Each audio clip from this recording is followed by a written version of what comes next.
Okay, great. This is At Random with Alec Penterpy and Trevor Dugan, which is myself. And we're here for our third recorded episode since we've switched format to this podcast version rather than on the airwaves. Right, definitely, yeah. What was it, a few years ago we did the airwaves, now we're on to podcast recording and basically just a cartoon picture or pictures of us. And yes, welcome to the 2010s, everybody. Podcast. So yeah, how was your week? This is truly going to be an at random episode because I don't know. Yeah, we always live up to the name. We always just do our seamless transitions. We never prepare for the thing. We just talk, and that's kind of how the show came to be. We would meet up, and we would talk, and we'd be like, we ought to record this. Right. And that's just got to record these crazy talking points. That's where it goes. Yeah. So, those Bills, man, I don't know. I didn't think it's like, of course they got that lucky to win that game on Sunday. Right, yes. Basically now, as an employee, you work there, but you're in a unique situation where in working there, you don't actually see the game because you're an usher, right. But you're stationed like in the back of the seats, so you don't actually see the action. Right, exactly. Won't say where because if someone actually does listen to this and find me, it'll be really creepy and awkward. But so yeah, I work for the Bills. I've been working there since 2009. And if you can hear, I don't know if you can, but she's in another room. My dog Peanut is in another room. But she's still barking, and I don't know if you can. I don't know what it is about you, man. She hates you. I guess so, yeah. But if it makes you feel any better, she hates all guys, so it doesn't. So if that makes you feel any better, that's good. But what I was going to ask is, in years past, because how many years have you been doing this? Since 2009. All right, so since 2009, you've seen years. Some bad years. Yeah. And some okay years. Never any good years, of course. No, of course not. But is there something different about this year? There would be a 17-year playoff drought if exactly, there was any yeah. years. I know that you can't see the field during the game. I know that you can't even really see the crowd during the game. You let people into the luxury suite area type of thing.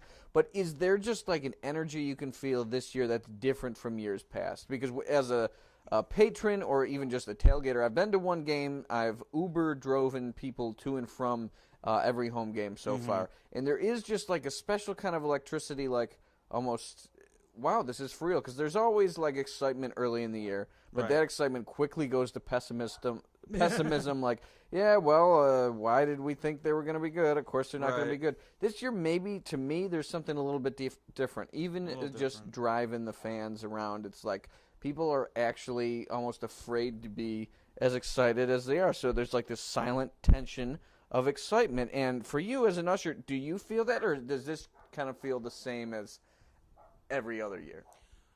Well, it's funny because they're better. There's definitely something different about this team. I wouldn't say it's like obvious, but there's definitely something different about them.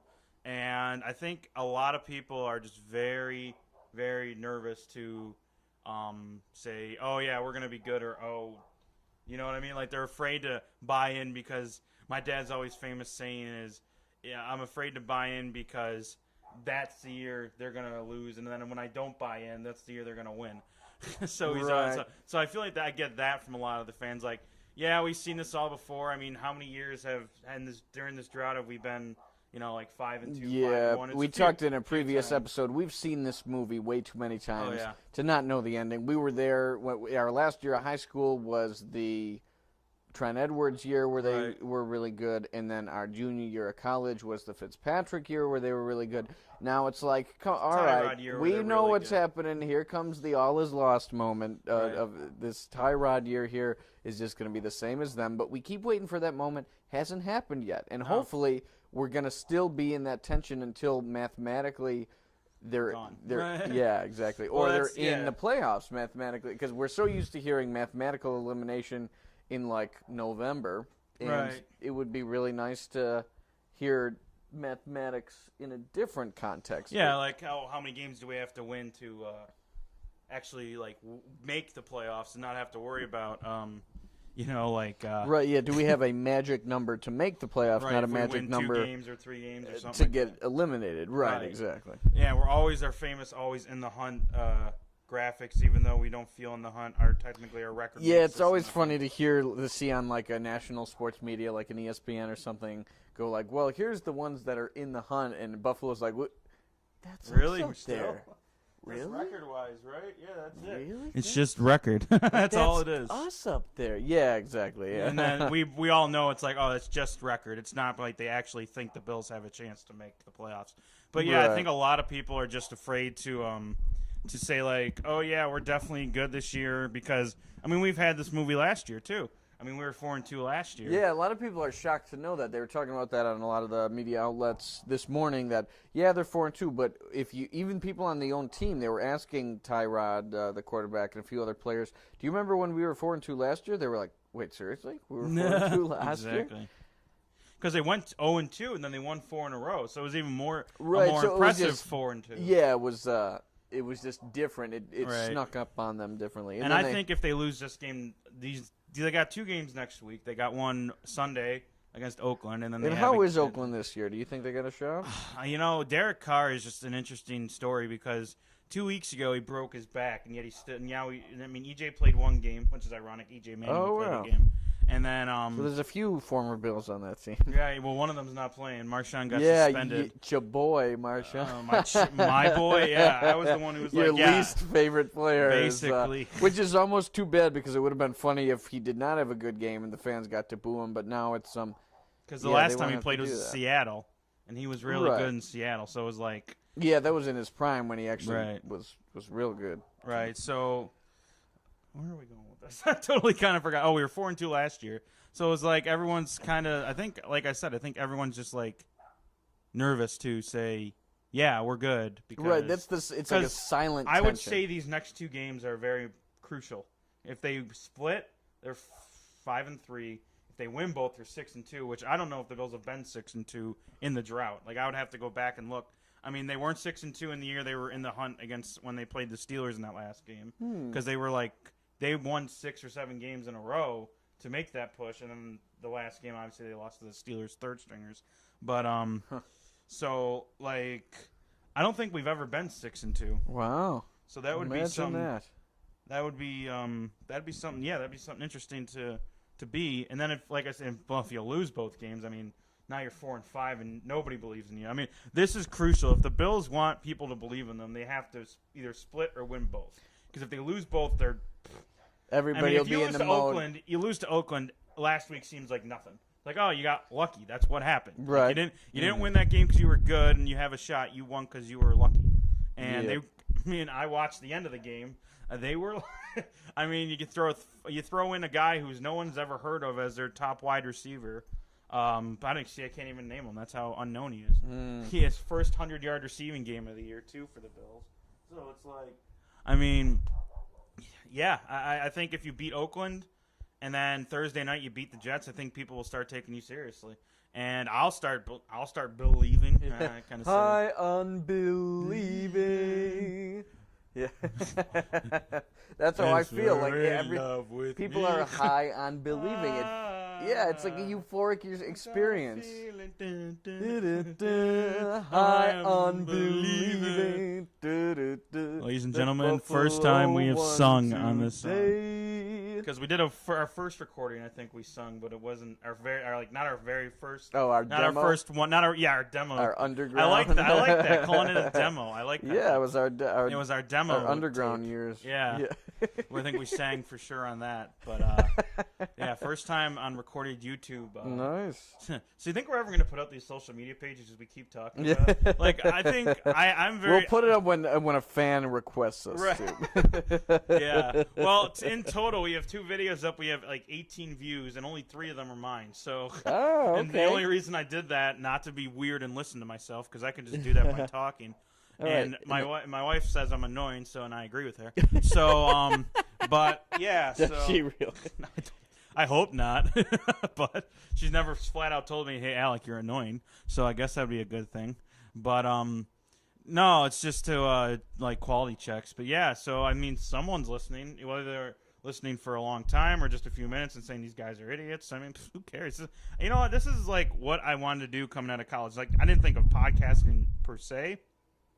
But, like, wanting to make something, produce something, and then like edit it, and then I'm sorry, I did that out of order, but like act out something, like either video, voice, or something, perform it, edit it, and then produce it. You know, that's what I always wanted to do. And I mean, I kind of do that in my full-time job, but not every day. Like, I haven't had a video in like 3 weeks. Fingers crossed. Let's just keep it that way. I mean, it's so much easier just to go to the office every day.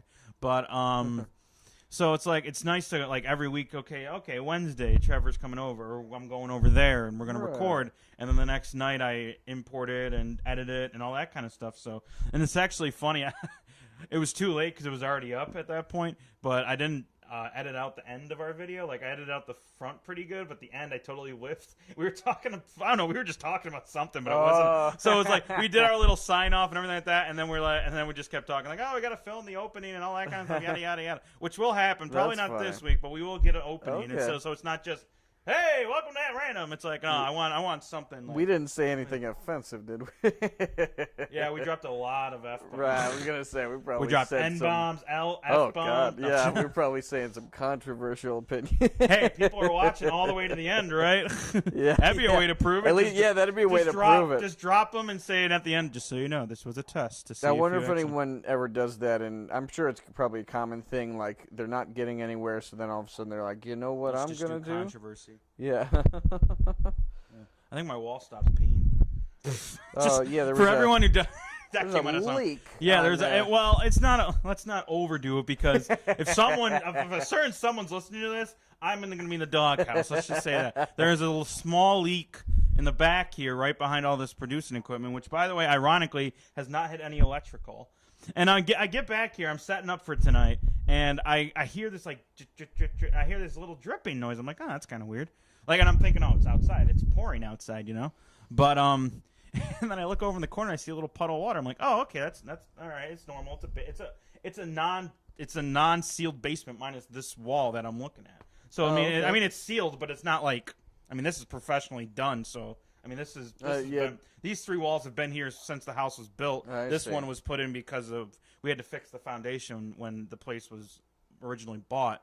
Which was a nice thing that the realtor decided to leave out. But anyways, not the problem. But so with this house, you did a cool classic thing. You took, a fixer-upper, as they say, and you made it a fine... Honestly, I won't say amounts because I was told I shouldn't, and I don't really want to. But I'm not saying say amounts. I'm just saying... I increased the value of this house almost 3-4 times the value I bought it at. Good for you, man. That's so cool. It was a lot of work. My dad... Yeah, I know I'll get him as a sponsor because he's right, South Buffalo Realty is my dad's company. He works with a partner, Mark Bookhagen, or Bookhagen. I know his name's Bookhagen. Oh my God! Right, I feel like an idiot for not knowing these people. Mark Bookhagen. But yeah, your father has always been like very good at that kind of stuff. He's done this since I was a kid. Yeah, this is what he does. And honestly, if I didn't have my dad, I probably would not have went ahead with this project because when I bought it, I was like, okay, it's either going to be one of 3 things. It's going to be a place for me and Melanie to live until we find our house. Okay. Until we find a house for us to live in. Right. 2, it's going to be a rental property, which you can charge a buttload because I own the other lot next to me too as part of this. Oh, I didn't realize that. So okay. That whole grass over there when you pull in, I own that too. Or it could be a sell. I mean, we put it up and you sell, like a flip, as they like to say in the business, a flip, the house flip. Right. That's so it's thing. Like it could be, and then it still could be one. It still could be 2 of those things. I mean, obviously we're living in it right now, and it still could be like a flip or we sell it when we move, or we rent it when we move. Because obviously, I mean, it is a nice house to start. It's a starter home. That's what this. Yeah, it's a fine starter house. It's a fine starter house, but I don't think it can sustain. Like a bigger family if we decide to go that route, and I mean, eventually we're gonna get sick of being in such a small place. Like, I would love to have a place with an attic, a second floor, floors. Like, I don't know. You've been to my parents' house. I've been to your house. Like those kind of houses that have like an upstairs, a downstairs, something built for like a family. Yeah, right. Exactly. And so eventually we're gonna want to probably move out. And it's like all this is here to do that. What part was the most fun to improve? Like what room or whatever do you remember having? I mean, what was the best of the worst? Is that what you're going? Yeah, with? What was the most challenging? Like challenging was definitely removing the ceilings. Oh, and basically, when I bought the place, it was been in foreclosure for like 2 years. Like it was foreclosed upon. Oh, so there's just nobody here. It was vacant. It was nobody was here.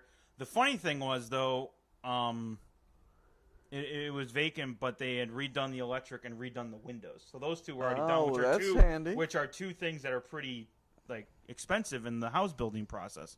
So, but I will say probably the most challenging was getting the ceilings and old walls down. Because what we did was we basically just redid everything, except there's one room that we didn't redo because it was the nicest. Now it's the shittiest room because we redid everything else to make it nice. That's the one thing to that's updo it. The constant. Yeah, it was the nicest room when I bought the place. It's the shittiest room after I fixed it up. Cool. But yeah, so the ceilings, because there was all the now what is it called? Insulation was all in the ceiling. So when you pulled down the ceiling, nothing was holding it. So it all came down the right cotton in your face. candy just. The cotton candy, that's a good way to put it, yeah. Yeah, so that taking all the walls down and the ceiling down, that was definitely, because what I did was, which is a mistake, and if you're listening, take advice from somebody who did this. Do it in sections. Don't do it all at once. Because what I did was I pulled the whole ceiling down of all the rooms at once. Geez. So it's all... So there was no room. There was no room to move, and the only way to get it so it was compacted enough so I wasn't wasting space in the trash bags was to shop vac it. Which was cool until the shop vac got full. It took 4 full shop vacs to fill one garbage can. Oh, my gosh. And it was a process, and you know me. I'm sure. like the laziest dude in the world. So to have to, like, continuously do the same thing over and over. Thank God the Sabres were playing, or I would have never gotten that done. Because at least I could be like, all right, I'm going to work the whole Sabres games. I'll get as much done as possible. Oh, okay. And then when the Sabres game is over, a nice distraction. I wish to escape. Yeah, exactly. Because I'd have the radio on and I'd be doing right. that. You didn't have to think about the right. And my dad really didn't join or help me until that was all done. So really, because honestly, I know how to demo. That's my carpentry abilities is to demo. You're a good destroyer. I'm a good destroyer. I'm not a good builder. Although I did learn how to fix a hole in drywall recently, so that was pretty cool. Good for you. Yeah, I'm fascinated. I have me or my father have no talents like you and your father in terms of renovating, woodworking, working with tools in our hands and stuff. You guys are good at that stuff, and I love those HD TVs. You would think I would be since I went to all his houses, but I'm an expert at 2 things. Okay. Holding the flashlight and getting yelled at. Okay, so those are the 2 things in my life that I am exactly. I stole that from John Caparulo again. Another John Cap reference 2 weeks in a row. Yeah, someone keep a counter going. Ready? Okay. So that'll be just like have his head like pop up again. No, like ready, come from the top, and like like him coming up normal, and then like do the smile. Okay. All right, so we got the edit now. Yeah, get the graphics department on that. Yeah, you're looking at the graphics department. Oh well, that's nice though. Because this is a fine house. I love hearing about property that's not great and then was made great. Even not just the personal property, but like in a Rust Belt city like Buffalo, Detroit, Cleveland, and that we're all having like little renaissances. And for years we grew up, whoa, that's a pretty looking building on the outside, but it's all boarded up. There's nothing happening. Now it's all becoming really luxurious offices or lofts and apartments and stuff. I mean, I work in one of those buildings. I work in the Ellicott Square building, which was the largest. What was it? The largest skyscraper for a long time. Building for a really long time. Yeah, and that is until a Chicago, I think, when the Chicago Tower, whatever one's in there, is it Sears? In Chicago? No, well, I don't think. Well, Sears Tower, it's now called the Willis Tower, was for a long time the tallest tower in America. No, I'm saying until that one was built. I think it wasn't the Sears, but it was another skyscraper that was built there, and then of course New York made the Empire State, and that was and then the World Trades, and then everything like that, which are back up and running. That's kind of hard. Yeah, like I remember. Oh my God, 5th grade. I was in 5th grade because you weren't there. You came in 7th grade. But we weren't in the same school yet, but you're talking about September 11th, of course. Right. What is it now? It's been 15 years? 2001, 17, so it'll be 16 years. Yes. Wow, that's crazy. Yeah, that is crazy. But, so yeah, they got the buildings up. My sister worked in New York City after she graduated. Oh, man. She was there for a little while. She worked at the Waldorf Astoria. So, wow, that's amazing. Talk about some experience. What neighborhood did she live in?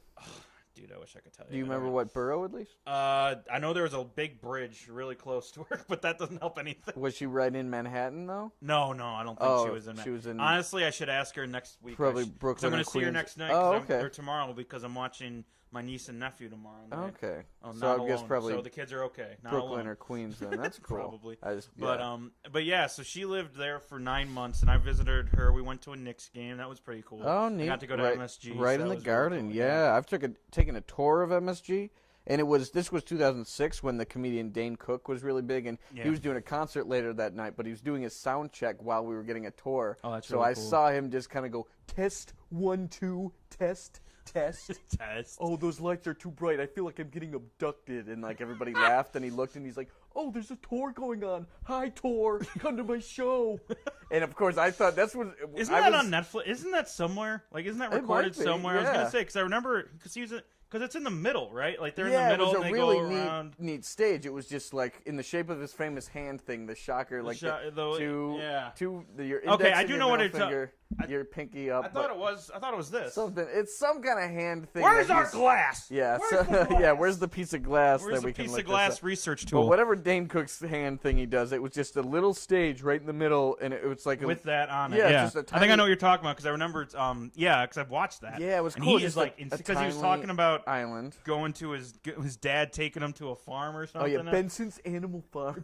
Benson's Animal Farm. But that 2006, he was like huge at that time. He could obviously one single comedian could sell out Madison Square Garden. That's a big deal. Well, it's him. So it was just cool. Kevin Hart. Like there's some people who have a few comics only who have are sold. good at selling out. Right, arenas, Bruce Springsteen did it many days in a row. Well, a concert's different, but like for a stand-up comedian, it's a bigger Kevin deal because because they don't. And I guess Dane Cook. Now that I've learned something. Right. Yeah, I don't know too many other stand-ups that. You would think Gabriel Iglesias would have been able to sell it out. He was, in his prime, he is very transcendent. I think I really enjoyed it. He was. Yeah, I still like him. Well, what was I'm trying to think. I probably was college when I had discovered Gabriel Iglesias. When you got really into. Oh my God! And he was Now it's like now he's lost so much weight, so the fluffy really? tour. Oh yeah, he's down to. I gotta slim. look up a picture of this guy. He's not. Well, you got to look for a comparison though, because he's still big. Like he's. I mean, you got to compare. You can't just say, oh, if you look up a current picture of Gabriel Iglesias right now, you're gonna be like, really? You consider him small? But compared to what he used to be, oh my God, like he went from fluffy to husky. Like that's how like he does he acknowledge that in his? Yeah, because he talks about it all the time. He said it was like, he's like. Diabetes can kill you. Like he's going through all this stuff. Like he kind of realized he was not in a good. Right, and he really. Okay. I mean, honestly, he really wasn't. Like he was. Well, yeah, huge. he's pretty much normal size now. Normal like size for him. A normal like kind of guy on the chubby side, but he's not like crazy big. He used to be so big it looked like he couldn't put his arms down. Right, exactly. You know, he was like a big dude. Now he's like. Normal guy, kind of got a gut, down. Right? Yeah, he was like the kid from the Christmas story. I give him my arms down. Yeah, exactly. Yeah, so it's like, and hopefully that furnace isn't picked up. I got a dog and a furnace going. I mean, we got the equipment here, but your house is definitely quiet. Yeah, my house is a little quiet. I mean, your roommates aren't yapping or going the whole time. Yep. But I'm looking at the monitor and looking at our bars things going, and if we're not talking, they're not going. So I'm thinking it's background noise, which will be good, which is good in audio. Trust me. But if we were doing a deposition, it'd be big trouble. We would definitely want to be doing the deposition down in a basement. I'll tell you that much. But yeah, those things are nerve-wracking. Like I couldn't imagine being in one of those. Like obviously, I can't go into details about what I've seen or what I've heard, but like the generality of it is just nerve-wracking. Cases, right? Right, exactly. Like there's the most. And for those of you who don't know, maybe haven't watched the other episodes, I'm a videographer by trade, and I work for Metchell and Associates, which is a court reporting agency in Buffalo, New York. For those of you who don't know what court reporting is, what we do is we create a record for the courts so that the lawyers can do discovery and figure out what the case is. Like, obviously, you talk to the plaintiff, you talk to the defendant or defendants, figure out their side of the stories, and then you do non-parties, which have no bearing on or have no care about the result, and then they go to trial or they settle. It's a basic setup for every single situation, and I'm just sitting there like obviously I have no pressure on me. I know what I'm doing. I have pressure, but like I know what I'm doing. I know my job. I do it the same way. I always so it's never like. It's more of a routine. It's got more of a routine now. It's not nerve-wracking anymore. But I couldn't imagine being on the other side of the camera with the microphone on and having to answer all these questions. I would be the worst witness ever. I forget everything. Yesterday. Oh, and by the way, I was at the Sabres game last night, so we can definitely get into that. Oh, very good. But so that's why I didn't text you right away. When you texted me, like, "Oh, we're recording," I totally forgot that it was Tuesday and we were recording tomorrow. Yeah, we're here now. Yeah, and so it's like I forget like stuff that people tell me that morning. I couldn't imagine trying to remember like stuff from years ago because some of these cases are like something that happened years ago. Like, and you got to be a witness for something you witnessed many years ago. Or were a part of, because I do the videotape ones are mostly of people who either it's too expensive for them to show up in court or they can't show up in court. Like it's two different situations, or intimidation. That's the third aspect of it. Sometimes the people who hire you are just like, whatever. They don't need to record the testimony, but they're like, we want to intimidate intimidate because now that you know. I bet getting a camera stuck in your face with this major league, like people get BS people, bullshit people, lie to people, but lawyers lying to you, that's major league heat right there. When you're being cross-examined, like that must be, even if you're telling the truth. Cross-examinations are the craziest. I mean, even you're if getting questioned by the lawyer who hired, whatever lawyer is questioning you first is usually the person that is hiring you for the case or whatever. So they're the first to get to question you. That cross-examination, oh my God. Like they try to tear you to shreds. I bet they do. Totally take down your quality of your witness or of your testimony, everything. I couldn't imagine. I'd freak the frick out. That's why I don't get in car accidents. Like, it's one of the reasons. I mean, other than, like, the injuries, the insurances, it's like, I don't want to deal with work court in cases. Claims at a... Right, you work at Geico, so you're on the other side. I kind of have to do mini depositions every time somebody was in an accident. I have to cross-reference them, cross-examine them just a little bit, just to make sure there's nothing wrong going on, nothing suspicious about the accident. Have you ever been told that you might be called to talk about a call? A little, yeah. Sometimes if people deny it that bad or if it's that complicated, there's the possibility somebody at my lower level position, like the first contact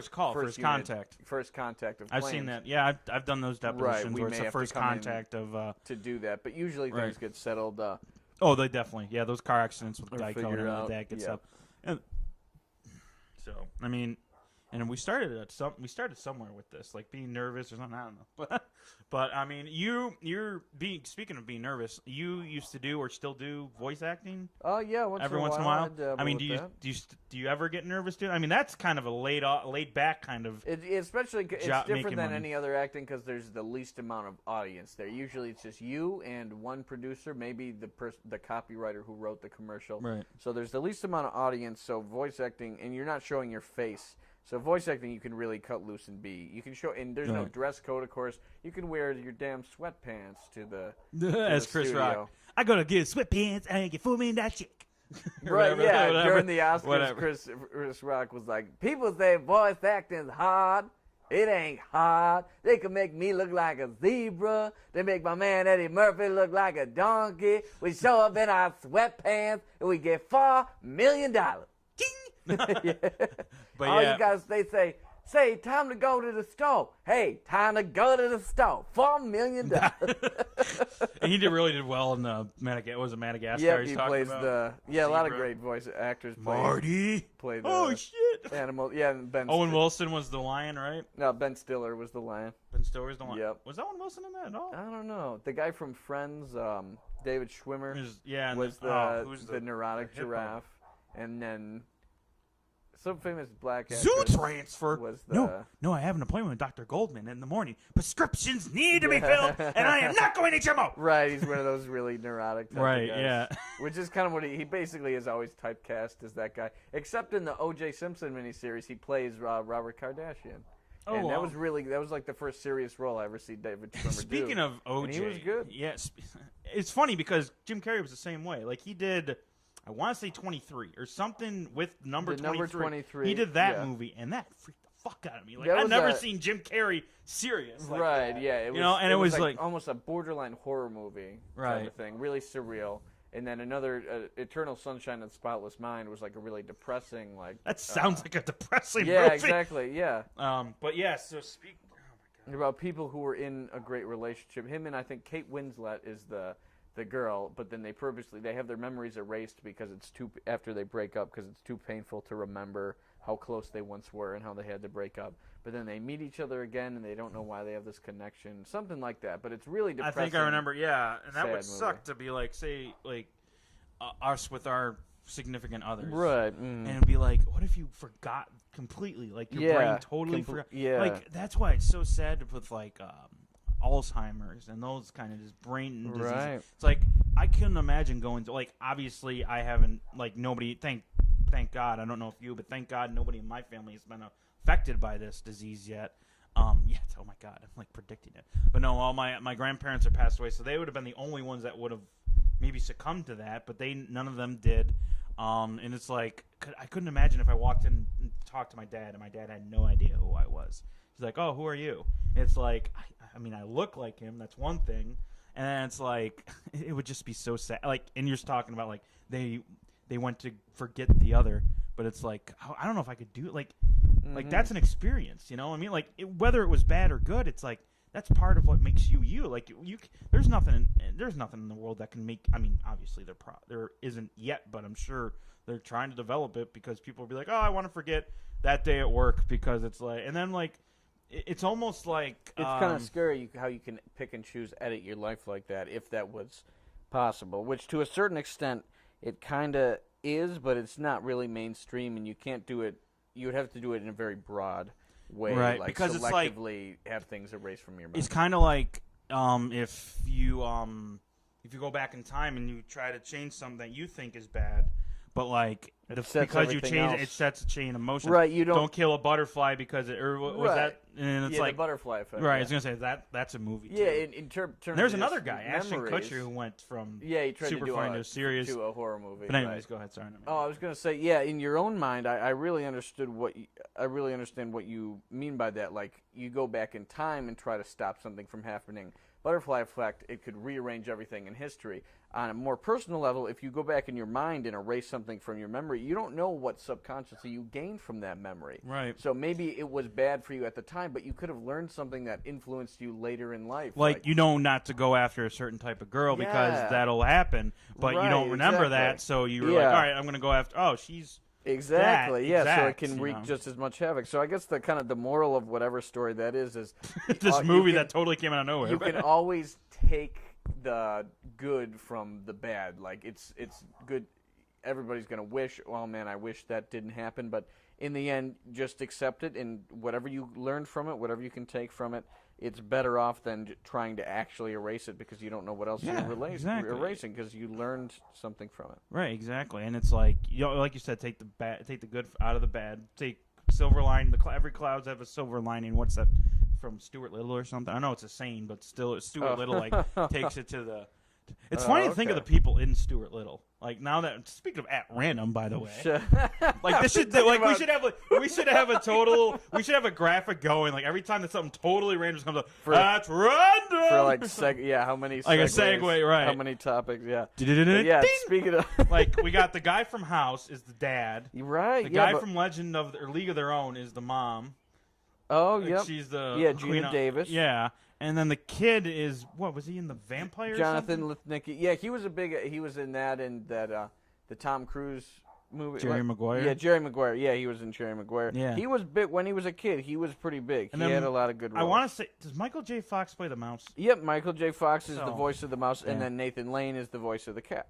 There you go. So it's like, it's just so funny to think like what movies people have done, because like there's people who are like known for doing so many movies. Like Nicolas Cage is known for like so many different things, and none of them really good. But except for like maybe National Treasure. But everyone that's an exciting movie. And he, believe it or not, he won an Oscar for Leaving Las Vegas. But it's funny, most people don't associate him with that. People are like, wait, what? I never even heard of that. And then you say like Ghost Rider or something like right, that. And then since he won that in like the 90s, since then, after he won his Oscar, his career has just been a bunch of crazy dumb movies. Yeah, like there's people who are known for doing so much, and then there's people who are like known for one thing. Like the famous example that I know of, because me and Melanie love watching the show, is called Full House. Cameron I don't even know her full name. Like, see, this is how bad it is. I don't even know her full name, but the DJ, the actress who plays DJ. Candace Cameron. Candace Cameron. Okay, Yeah. I know it's two first names. I just didn't know which order and whatever. But like, I'm sorry, I only know her from Full House. I don't know. Right, I don't think I know she's done a bunch of other things. I don't know anything else she's done. Yeah, because she just had that one of those faces where like her face was so synonymous with DJ. Yeah, with being the older sister DJ on Full House that she couldn't do anything else. So now she finally is getting work. That's Fuller House. As Fuller House, That's which her character. I have not. Have you watched Fuller House? I have watched the first 2 seasons entirely and been at beginning to end. The 3rd season that just came out recently, like half of it came out recently, and the other half's going to come out in December, which I guess is kind of smart. It's like marketing and everything like that. Okay. But I have seen, and honestly, they released that less than a year later. And the only reason I remember last year they released the 2nd season around December. Is that right? Yeah, because I remember I was on an Amtrak train going from New York City back to Buffalo, and there was this little kid on the train who was like throwing a tantrum because he wanted to watch Fuller the House. new. He was like, "The new season of Fuller House came out today. Millennials, and I need to everybody. Watch it." Millennials, everybody, get ready. Well, this for is it. like the child of a millennial. This kid, he was like a little kid. Yeah, well, those are the new millennials. Those are right. The Gen Z, I guess. Gen Z. Y, maybe. Yeah, I don't know. All I know is that I am just. But back to before we go on to the next random topic. But like, yeah, so there's always actresses who are known for like doing so many great things. Like I think of Johnny Depp as one that does a lot of very really versatile. good. Yeah. Sleepy. Was he in Sleepy Hollow Hollows? Was one of his Sweeney Todd. I love Sweeney Todd. Like, I absolutely love. Great musical. And it's kind of funny how what's the woman's name? She plays Harry Potter. She's in Harry Potter. She's in Sweeney Todd. Oh man, where's my glass? Oh no, yeah, I know who you're talking about. Yeah, like I can picture her, but I can't think of her name. Oh my gosh! Who's she playing? She's got Potter? Like 3 names. Oh yeah, Helen Bonham Carter. Helen Bonham Carter. Okay, so that's right. Yeah, so she's in that too. Tim Burton like will refuse to. Oh yeah, because I think she's married to Tim Burton. Well, that makes sense. Well, that would make sense in every if single that's one true. of Tim Burton's movies. Fact check. Yeah, I'm gonna fact check that right now. Another graphic, Alec. Make fact check. Yeah, every time we say something that might be a little off, but and it's ironically Candace or Cameron. What's her name? Candace or Candace Cameron? Candace Cameron. She's married to a hockey player too, so it's kind of like famous marriages. But anyways, like there's always people who are known for doing so many good things, and there's people who are known for doing one really good thing, and then everything else is shit. So it's like Helen Bonham Carter, very versatile. She's done a lot of stuff. Although it seems like she's typecast as like the same person. The crazy lady, hair, the crazy. I think love and not the love. Obviously, right. Harry Potter's there was no love interest, but I mean, I guess you could say with Voldemort, she was like really into Voldemort, even though Voldemort was probably not interested. Mm-hmm. Could you imagine Voldemort on Tinder? Ooh, Dark Lord. Right. But yeah, swipe. she plays, and it's except I can think of. I don't do Tinder, people. I don't know which way is the good I can one. think of maybe one movie where she's not that crazy, and that's The King's Speech. She plays Queen Elizabeth, so obviously she's not that over the top. Right. But, yeah. Well, yeah. In that one, she can't have black hair and be gothic. Right. Queen Elizabeth. Exactly. Yeah. Which was brought 2 weeks in a row about Queen Elizabeth, by the way. Oh yeah, we talked about the royal family because you week. thought she was because she was in the 50s. She was. Fact check. No, I'm just kidding. But yeah, she you didn't know. Like I didn't know either. Like don't. I'm not all knowing here. For how long Queen Elizabeth? Right. She's been there for presidents. She's been there for like so many presidents. Like, since pictures. the 50s. Yeah. Right. So it's like so bring up Queen Elizabeth 2 weeks in a row. So we got to have John Capp and Queen Elizabeth. We the common threads here among at random are the unrandomest things are Queen Elizabeth and John Capp, which are pretty damn random in and of themselves. Mm-hmm.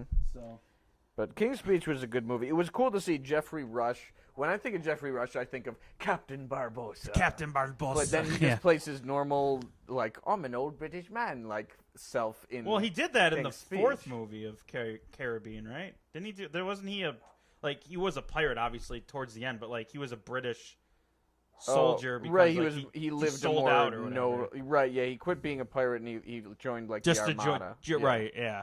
But I mean, like seeing him out of his pirate makeup and pirate persona, just as a man from the 1940s instead of like the 1840s. Is he like in anything? Like what else is he in that I wouldn't know? Yeah, mostly a lot of British movies. Shakespeare in Love. I don't know if you ever seen that. No. Oh, that's a pretty good one. Yeah, Captain Barbossa, The King's Speech. Right now, one of the coolest things he's in is the Albert Einstein show, Genius. He's playing young Einstein. He's playing young Einstein? Yeah, well, not like young. He's playing old, like Einstein during like the heart of his career, not like really old. Like, I was gonna say when you say young Einstein, I don't think of Jeffrey Rush as young. A lot of movies about like the 40s, like The Book Thief is about World War II and the Holocaust, and I'll never remember him for anything else but Captain Barbossa. Exactly. Yeah, he did exactly. Such a good job in Captain. But he looks like he changed over the years though. Like in the first 3. I mean, obviously he's not in the second. He's not in the second one until the end. But like the first 3, he has one line in the very end. So where be my ship? Yeah, what happened to me, ship? And he bites the apple. Yeah, that he finally gets to eat. That's when I had braces. I would always quote him. I'd be like, "As soon as I get off my braces, I'm having a whole bushel of apples." Because he would always say, "As soon as the curse is lifted, I'm having a whole bushel of apples." Yeah, well, that movie came out so long ago at this point. Right, well, the newest one came out. And although the newest one just came out. And that, ironically, I really enjoyed it. I thought, like my thing about trilogies is that they should just stick at trilogies. Unless there's another story to be told. Right, usually they're beating a dead horse. Well, and that's funny. Like, these 5 movies, I don't think that. I enjoyed all 5 of them. I enjoyed all 5 Pirates of the Caribbean. Yeah, but the 6th one, if there is one, is going to be kind of hard to believe because there's a major thing. Sorry, spoiler, it's been out since the summer. Have you seen it? Yeah. Okay, so spoiler alert for anyone who hasn't seen. If you don't want to know the ending to Pirates of the Caribbean, Dead Men Tell No Tales, and yes, I did forget what the title was. Sue me. Then turn down your volume and wait about 5 minutes. I'll do something crazy to let you know that I'm done talking about it. So at the end of the movie, the premise was the Poseidon's trident. Is it Poseidon's trident? Yeah. Is what everyone's going after to lift all the curses. Yeah. Oh yeah. All if it gets destroyed, it lifts all the curses on the sea. In the sea. Yeah. Right. Which is interesting because that's how it ties in every other movie because every other movie is about some famous legend. Curse. You got the Aztec Gold in 1. Right. You got Kraken, Davy Jones in 2 and 3. I guess you can go 2 and 3. Right. 4 is about Blackbeard. Blackbeard and the Fountain of Youth. You have Fountain of Youth, right? Right. So all that stuff just. And then the 5th one is about this Spanish captain. I can't think of his name right now. Who is, by the way, another good actor. Oh, Javier Bardem. Yeah, that was a fine. Yeah, he did a really good job of playing the Spanish captain. I wish I knew the guy. I wish I knew the guy's name. This is why we call it at random because we don't know shit.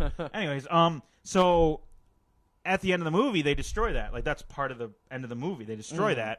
So what's the 6th movie gonna be about? Like they didn't do. I don't think they left a cliffhanger. From what I can remember seeing the movie, I do have it upstairs, so I'm probably gonna end up watching it again. But like, I don't remember there being a cliffhanger for a 6th movie. And the one thing that they did. Oh, they did because the Turners. They did the Turner very family. End of the 3rd movie. What the thing is that Orlando Bloom, the guy who plays Will Turner and who plays Legolas in Lord of the Rings, he has to be captain of the Flying Dutchman, which is a ship that like goes underwater, so he can never leave his life of every 10 years he's got one. Yeah, every captain he's got a day to go on shore and hang out with his wife. So kind of hang out, sad, right. Yeah, sad marriage that they got to get everything in once every 10 years. But so he's just cursed to be the captain of this ship for eternity with all these other like crazy like shark-headed people, which they weren't after he got on board. Because the only reason they all changed was because Davy Jones refused to do his job, basically. Oh, so his job was the captain of the Flying Dutchman. They would become sea creatures? The captain of the Flying Dutchman, which was Davy Jones originally. His job is to charter dead people who died at sea to the other side, to the Davy Jones locker, which is why that's called that. Right. But he doesn't do that. Like he just doesn't do that job. And they're all sitting there. Like just waiting, and they honestly. slowly are becoming more and more. And the more he doesn't do his job, he turned into the octopus. That's why he's the octopus, and that's why everyone on that ship was partially a sea creature. Right. And then when the Hart got stabbed and Davy Jones went down to his own locker, So now Orlando Bloom's job for like how to charter dead souls on sea anybody to who dies the other on sea, he has to take them to heaven or hell or wherever they belong. Right, and but I don't know. What this means is because now that every curse is lifted, because what the 5th movie is like, you destroy the trident, every curse is lifted. He no longer has that responsibility, so he comes. goes back to Keira Knightley, his wife. Which nobody saw coming, by the way. In the movie theater when I went to see it, nobody saw that coming. Like, nobody. Like, everyone thought it was just going to be the son and the father, like, meeting at some point and hugging and, like, oh, we're so happy. No one expected Keira Knightley. Because I'll tell you exactly what happened. And by the way, oh, no, we're still talking about the ending. Still don't listen. Still do not listen. If you're listening, stop. Go away if you don't want the spoilers.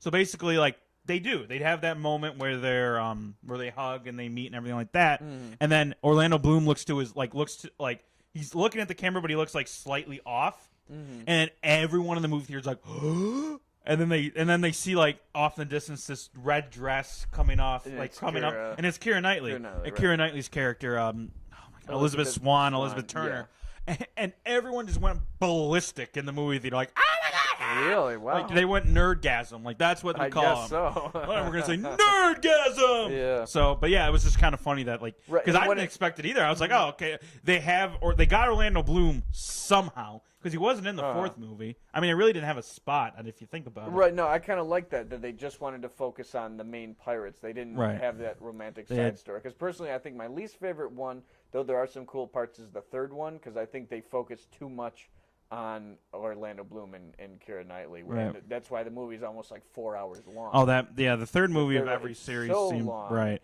But I'm like I said, that is the one movie series where my feeling about trilogies is like kind of miffed because it's like I like all 5 of the movies. It's just that usually you do a sixth. You don't stop at 5 unless there's 5 books. Number. Right. Yeah. Right. And with all the curses being lifted, what do you do a story about? Right. But anyway, what we were going to explain is the cliffhanger was he's back him and Keira Knightley are back reunited on Earth. They're sleeping in a bed, and then all of a sudden Davy Jones himself, the octopus guy, like walks into their room, and then Orlando Bloom like wakes up and he's like, "Oh, shoot, I thought I saw something." She's like, "No, I'll go back to bed." And he goes back to bed, but then the camera pans down to the floor, and the floor has all these wet footprints of Davy Jones. So it's like, so that's the cliffhanger. They're teasing, is Davy Jones back for revenge, I guess? I don't know. He should be thanking him, if anything. And why is he dead, back? Though. Right, exactly. He's dead, so though. I don't know. So it's like, I don't know if they really need to beat out another. Although the one cool thing I liked is young Johnny Depp. Part of it was it was like the adventures. It was kind of an origin story of Captain Jack Sparrow. They digitally made Johnny Depp look like he was in his early 20s, which is really cool. I'm sure it was hard to do. And they did all these flashbacks of his early days as a pirate, how he first impressed some of his first captains. He was just like some straggler kid who just kind of got on this ship. They were giving him odd jobs and crap to do, and they were like, let's see what you do if you're in charge. And in charge, he does this awesome thing where he sinks Captain Salazar's boat, which is the ghost Spanish Armada pirate. So you do know. The guy actually just found it, Javier Bardem. And he put the curse on. That's why the whole plot of the fifth one is Javier Bardem's ghost wants to kill Jack Sparrow because he was the one pirate who could beat Captain Salazar. Or that he did, yeah. Yeah, and he did, yeah. But they're calling it Salazar's Revenge, possibly. Like, this is there's no green light on this movie yet, but it would be called Pirates of the Caribbean Salazar's Revenge. One, right. But he's dead, isn't he? Right, like, yeah. Don't anybody die in these movies? Like, can't you just do Jeffrey's Rush characters died in the first one. He came back in the second one. Exactly, yeah. So it really lowers the stakes, because if anybody dies, it's not like, oh my god, they died. It's, well, they'll be in the seventh one. What the fuck was that? The game? Oh my god, they died. Oh my god, they died. Oh my god. No. And they're gone. It's just, they'll be in the seventh one. Right, they'll be in the, there'll be some. I think after 6, though, I think they're done. I think there's you cannot beat that drum again. Because then they got to go to 7, 8, 9. Like, you can't stop at 7 unless you're Harry Potter, who went to 8. You're just very OCD about, like, there 3. There can be odd numbers. Decibels of 3 or whatever. 3. So you're basically 3. Okay, we're done. We're done talking about Pirates of the Caribbean. So you're saying 3 is the only odd number you will accept. Well, yeah, think about it. Like, think about any trilogy is 3. I mean, do you? Well, that's why it's called a trilogy. Shut your damn mouth. The average movie series ought to be just 3. 3, 6, 9. Like, it ought to like end Star Wars is going, but I don't know. movies. Like, see, Star Wars is another one where it's like Well, they did it in threes. There was the three original from the 70s and 80s, and then they had the which three. Which is so hard to believe that they were in the 2000s. Right. And then now they're working on another three, but in between this other three trilogy that takes place after the ones from the 70s, they're going to have little like spin-offs and origin stories. Right. Well, they had like you said, the first three and then the second three, and then they had the seventh movie, right, which is with Ray and right, yeah, and they had all that. That's going to be its own. That's episode 7, 8, and 9. Right, and between 7, 8, and 9, they're having spin-offs like they just did the Rogue One spin-off, which had none of the real main characters as the stars. It was what the Rebels were doing that led up to like the moments before the original one. And you gotta love how people like critics of it are like, well, it's funny how the Rogue One walkers were like more digitally advanced than the ones that I was like, no shit, the movies were made in the 70s. Right, yeah, you can't compare special effects from 1977 and 1980 to the 2010s. But any smart person that went and saw that movie knew everybody you just got attached to was going to die. Right, that's what they talk about. Was that like all these spies died, many Bothans died to bring us this information. It was all about like this brave crew that they talked a lot about, but you never saw. And now this movie was finally you get to see this brave crew that got the Death Star plan. Right, and the most ominous scene in that movie, again, spoilers if you haven't seen it, but not how haven't you? It's been a year and a half. Very popular movie. Yeah. Right, it was so quiet. The four guys were on the ship tunnel going towards the door. And all you hear, you hear someone step, then you hear, oh, and then he does the lightsaber, and I'm like, holy shit, and it makes nerdgasm! Yeah, to see Darth Vader make his appearance. Yeah, right. And it makes the original Star Wars, when you watch it, so much better, because at first you just see Darth Vader, and the door opens, and he's just standing there really intimidating. Now you know that literally 5 minutes before the first scene, he just slayed a bunch of dudes. Right. He was using the Force, throwing boys on the ceiling. He was blocking the bullets, hitting the bullets like a baseball back at him. He was slicing them with the lightsaber. Right. And then some guys, like, the door's stuck or something, he's, like, hanging around. He's like, take it, and then, like, you see the lightsaber come through the door. Hands the floppy disk, if you will. It's kind of funny how it's a floppy disk. Yeah, exactly, to somebody, and right as he's, like, sticking his hand through this crack in the door to give it to somebody else, he gets stabbed with the lightsaber, and then the person on the other side of the door grabs the floppy disk and runs away with it to save the day. But yeah, so now it makes A New Hope, the original Star Wars from 1977. It connects it all. Yeah, it makes that even more intimidating. You're like, wow, not only does Darth Vader look really pissed off and really intimidating, he just killed like 10 guys single-handedly. Right, yeah, exactly. And then they had the Leia, whatever you want to call that, because it wasn't her, but it was like... Oh, Carrie Fisher. Yeah, they made... because she wasn't dead at that point, though, was she? She wasn't dead, but she looked a lot old. She did not look like she didn't look like Leia, in 1977. But yeah, they make Carrie Fisher look like she is like Leia in the original Star Wars, and she only has one brief scene. And she even said she like did that thing like, oh, they said the name of the movie in the movie. They're like, Princess Leia, what is this disc that you found? And she looks at the camera and goes, it's A New Hope. Yeah.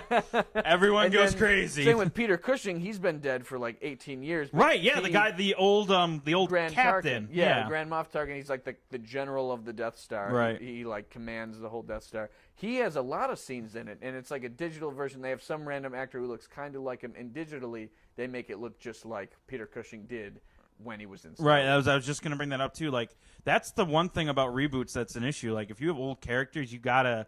Either recast them, but now they're trying to do that digital thing. I don't know. There's such a mixed CGI is what, Some people were really impressed with the CGI. Like, whoa, how'd they get Carrie Fisher to look that young? Whoa, how'd they get Peter But Cushing? If you know CGI, you know that it was... You knew it's CGI. On the other end, some people were like, oh my God, that looks so awful. I feel like I'm playing a PS2 game of Peter Cushing and... Hey, don't hit the PS2, man.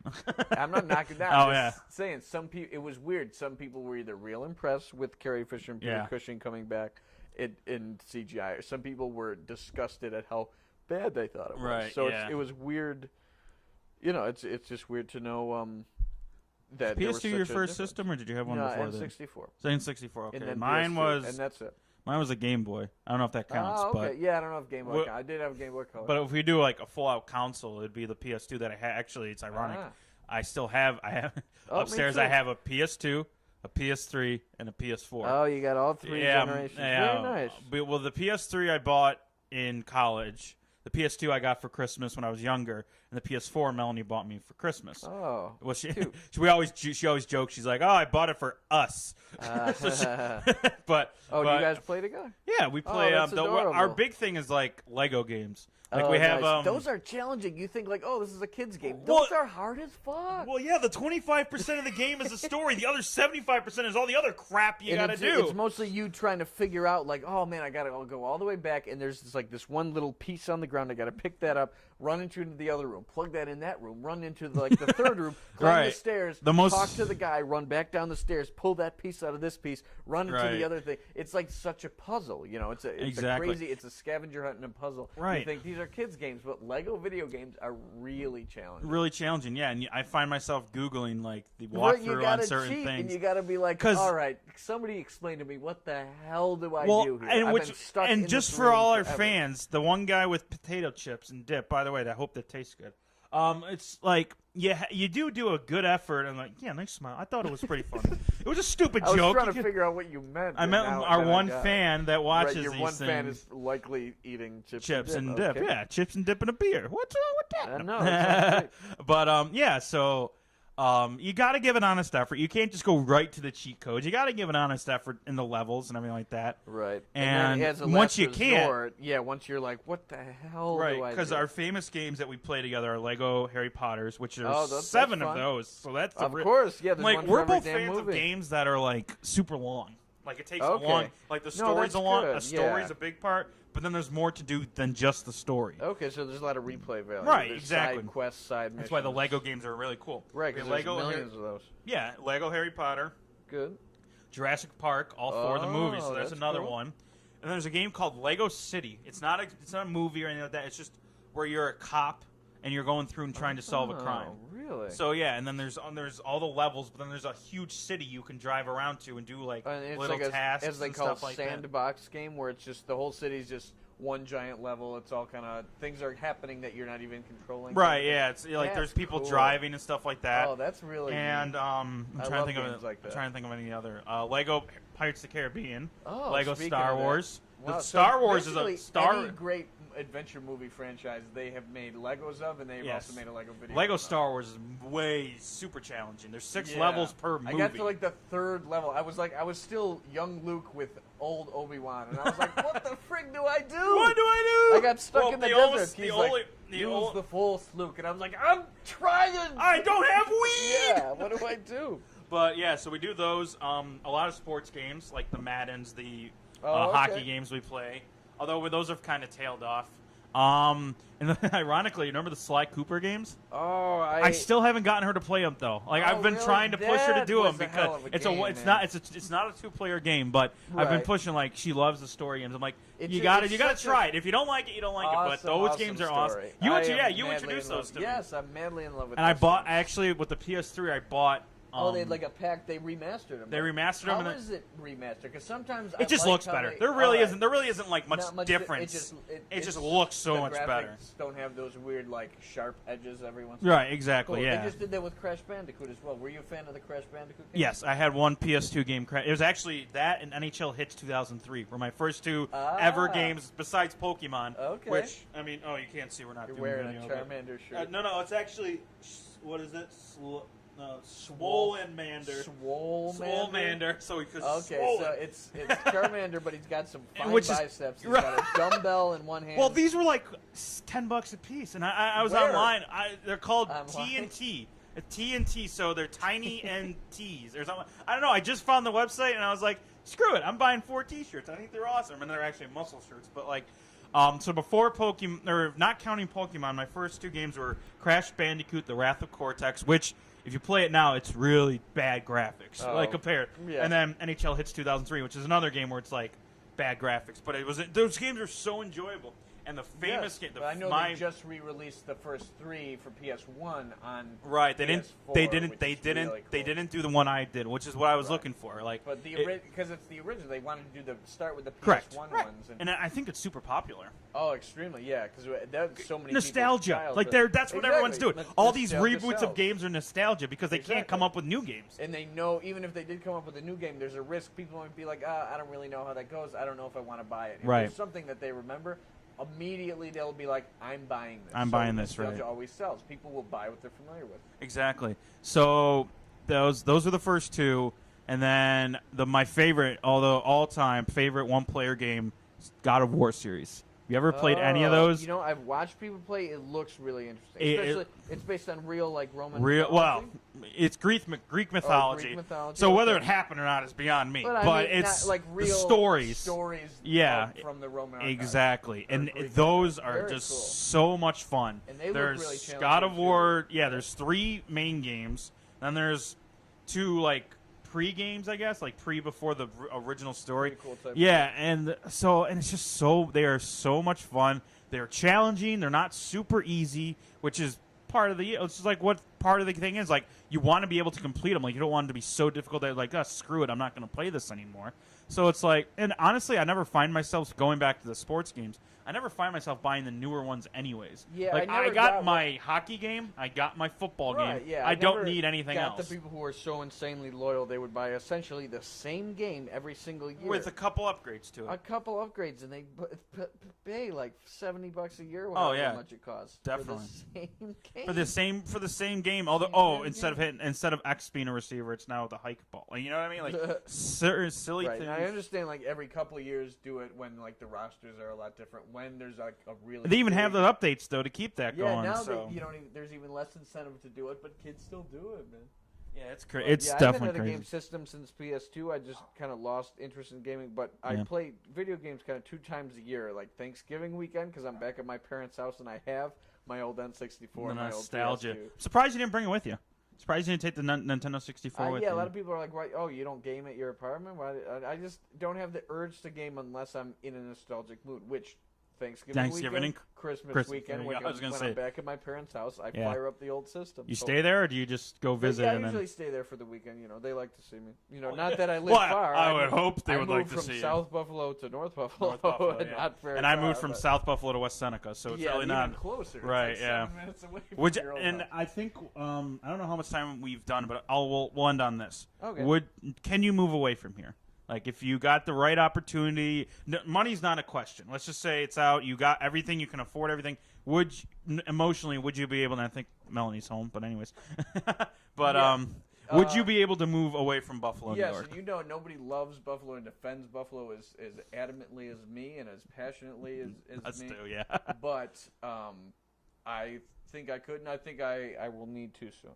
Yeah, and I agree with the I could move away. It'd be difficult. I mean, I'm not saying it would be easy because it is something your wife is not from here, but now she's made a home here. She's from Corning, but she went to school in Buffalo, so she's done that transition. She's adopted a new city, but we haven't done that yet. We went to college. We dormed in our colleges, but it's still in the same area code, same. But I think with the right job and the right situation, I think I could move away from Buffalo. Even if I would, I'd have to move to somewhere where it's not like Buffalo. I need a whole brand new South United States. I would think. So new climate, new everything. Yeah, I think so. Because cool. South North Carolina, that type of maybe not that close to the ocean because I've seen what happens there. The South kind of. Yeah, my cousin went from Colorado to Tennessee. My cousin AJ went from Colorado to Tennessee, and that would be somewhere I would think. But honestly, until you have a job, just moving somewhere. Something's lined up. Right, exactly.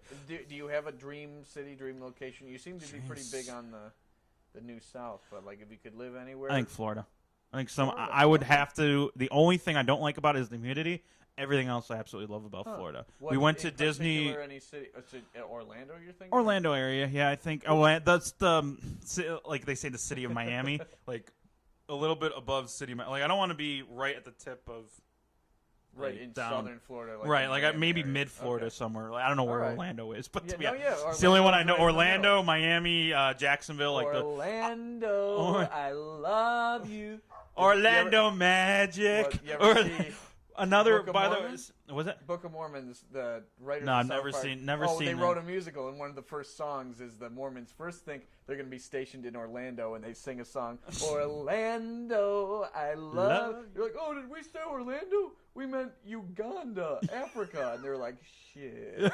Shit. And then the whole musical is about. How about them. you? Dream City. Dream City. I do love New York so much, but I feel like I would like maybe better weather. I would spend a lot of time in Los Angeles this summer because my girlfriend had an internship with Warner Brothers and that's where she really wants to go once we have the money. What's up, Doc? So yeah, possibly I will be a Los Angelian. I'm wearing the Dodgers won last night. First game of the World Justin Series. Turner, former Bison. Yes, hit a home run. Turner. He looks like a woolly mammoth. He's got the monster beard. He's got the giant red beard. Yeah. Yeah, it's so hard to believe that he's a former Bison. Yeah, because the famous one I always remember was Coco Crisp. Yep. Until Justin Turner. When Coco was a Bison. Yep. Yeah, until Justin Turner. So yeah, I mean, LA is funny. Like, I feel like there's a natural disaster or a natural fire disaster like every year. There's wildfires in the rural parts. Right. So honestly, it's like the only.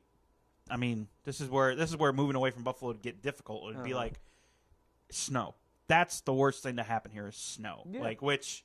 You'd have to get used to a whole new what is the worst things that can happen. Right. Here. I mean, there's hurricanes. In Florida, for instance, there's hurricanes. Hurricanes is a big deal. Hurricanes is a huge deal. I mean, look what just happened this past year. To Houston and right, Puerto in Houston Rico, and Puerto Rico. And I know what happened to Florida. It was in Miami, though, was it? Oh, right. I don't remember. I know it was parts of southern Florida, yeah. Right, so Florida got hit. I just don't remember where.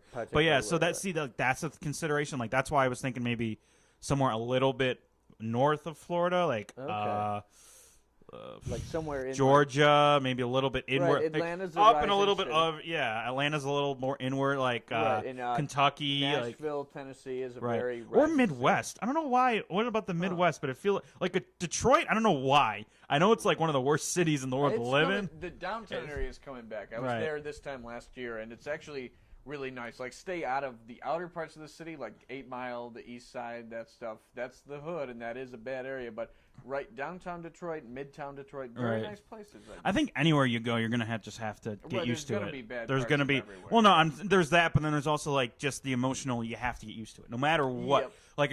Like me and Melanie, if we were to move out of state, we would be both doing the same exact thing because Melanie moved from Corning to Buffalo, but she's never moved out of state. Out of state, right. Which I've never moved out of state either. Exactly. Okay. So it would both be an adjustment, and we'd both be doing it together, which is encouraging. Like if you're married to someone and they both are going through the same thing, it's easier to know someone else is going through the same thing you are. Exactly. Yeah, somebody to confide in. What's great about what I do is that you can do this anywhere. Like, okay, maybe not me and you doing the podcast, but like we could do a phone call instead of going to meet each other. Like this is like what I do. Can be done anywhere. Like having the basement or having the production studio can be done anywhere. So that's not going to hinder me saying, "Oh, I can't go anywhere because this is where the only place I can do this." It's like, no, you can do this anywhere. So, all right, we're going to end on: can we move away from Buffalo? We both have said yes. That does not mean we hate Buffalo, but we definitely could both do it if the situation was correct. This has been at Random. Trevor Duke and Alec Manturpi. Facebook's the only social media page we got going at the moment. Hopefully, we get other ones going. Again, look for these posts randomly. Have a good day, everybody.